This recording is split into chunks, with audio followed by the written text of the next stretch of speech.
ever had to call for an emergency service, including an ambulance or a fire or police, and you're waiting and waiting and waiting, and they don't show up, and it just seems like it's taken them for a long time to get there? I'm talking in maybe 15 minutes, 20 minutes. That's a long amount of time for an emergency service to get to you when your loved one is needing care. So that's what happens a lot of the times in a rural area. So I want to explain why we need to support our volunteer fire departments out in the rural areas. Who's there for an emergency? Like I just said, police, fire, EMTs or EMTs that ride in ambulances, and that's who we depend on. That is basically what's known throughout the communities. You just dial 911 and they come. We kind of take that for granted. Being an active member of the volunteer fire department in my local area for 11 years, I've been active treasurer on the board, and been on the auxiliary team, which auxiliary team is where we raise the funds so that the volunteer fire department can operate. So, and my husband is a volunteer fire department in the volunteer fire. He's a volunteer firefighter, in the volunteer fire department in our area also. So this kind of gives me a little bit of insight of what's going on with volunteer fire departments versus regular fire departments. So I want to go over with you the different kinds of services that are available basically in general throughout different areas. Number one, emergency services, which are really in the cities. Number two, municipal fire services, and that's usually in a town or city, and volunteer fire departments out in the rural areas.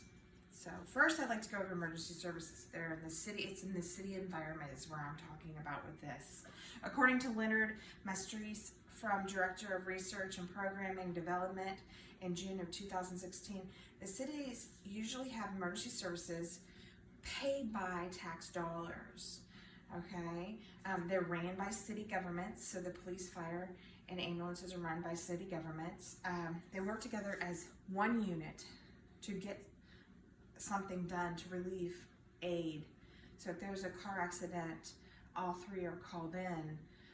Basically, the police take care of the surrounding traffic, the fire department takes care of the wrecked car, or if there's gas leaking from the car, or if they need to do the jaws of life, and an ambulance takes the person that is hurt away and cares for them. They basically have funding, and they don't have to worry about funding. They have a full-time staff, 24/7, 24 hours a day, 7 days a week. Somebody's on staff and on call for these calls, for all these 911 calls that come in. Therefore, most people take these services for granted. They don't really think that nothing's going to happen. They dial 111 and they know someone's going to come take care of them. Second, the municipal fire departments are part of the overall emergency services.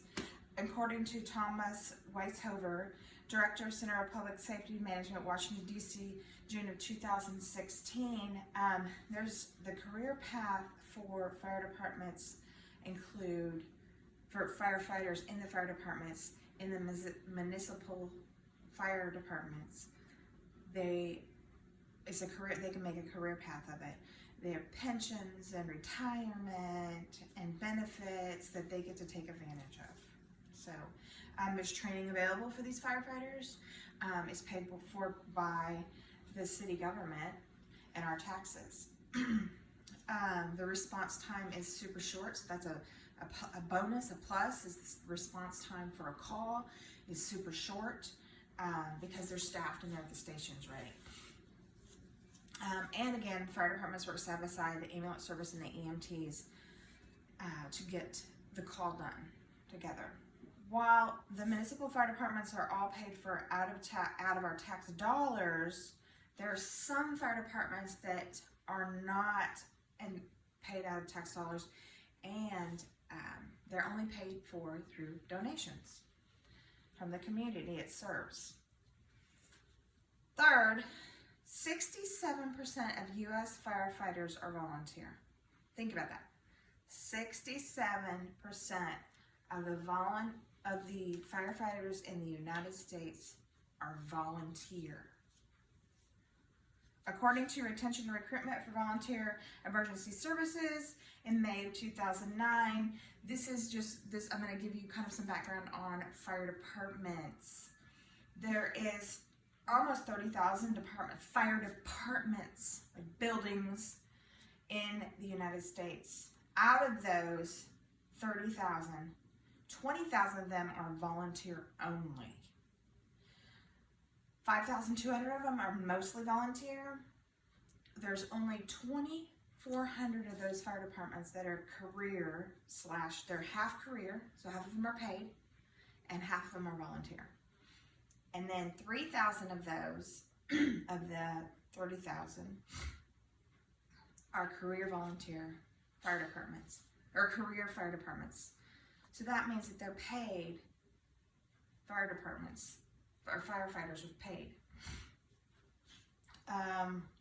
This is about firefighters. There are 1,115,000 firefighters, firemen, in the United States. 745 of those are volunteer. That's a huge number.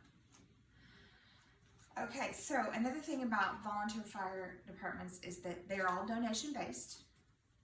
And basically all the money comes from the community that it serves, because if they didn't get donations, they couldn't run the fire department and get the calls out.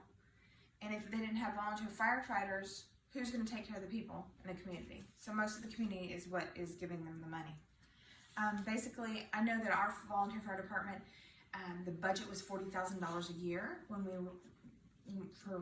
for all donations, and that's how much we ran the fire department on. A funded fire department with taxes, anywhere a small fire department with tax money, $200,000, but most fire departments are up in the millions of dollars that that they get tax dollars for, to pay for staff and to run the fire department. Most fire departments are properly trained and equipped, and every fighter, if you properly exceeded or properly trained and equipped a firefighter, it would exceed over $20,000 each. Volunteer fire departments don't have that kind of money.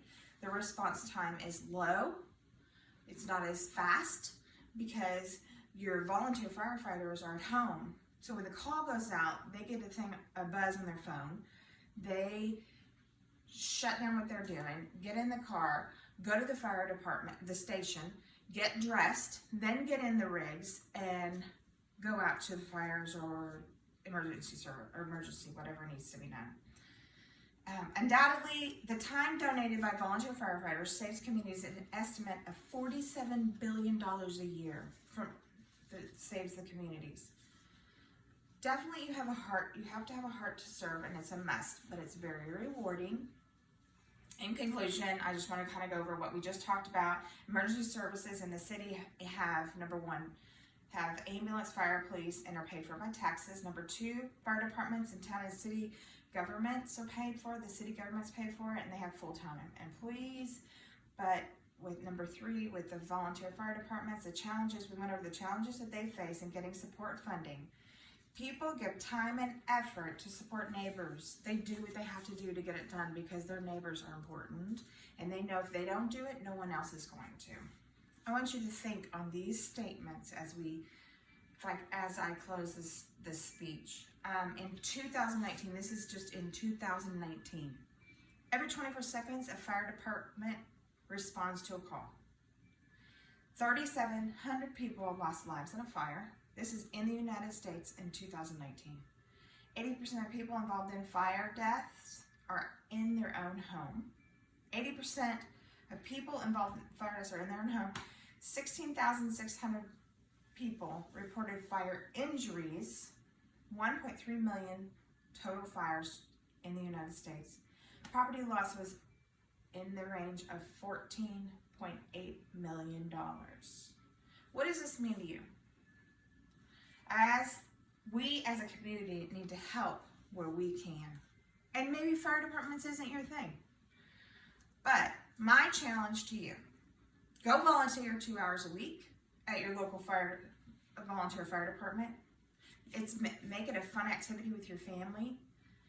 Maybe you'll like it, maybe you'll make great friends and help the community at the same time. Thank you.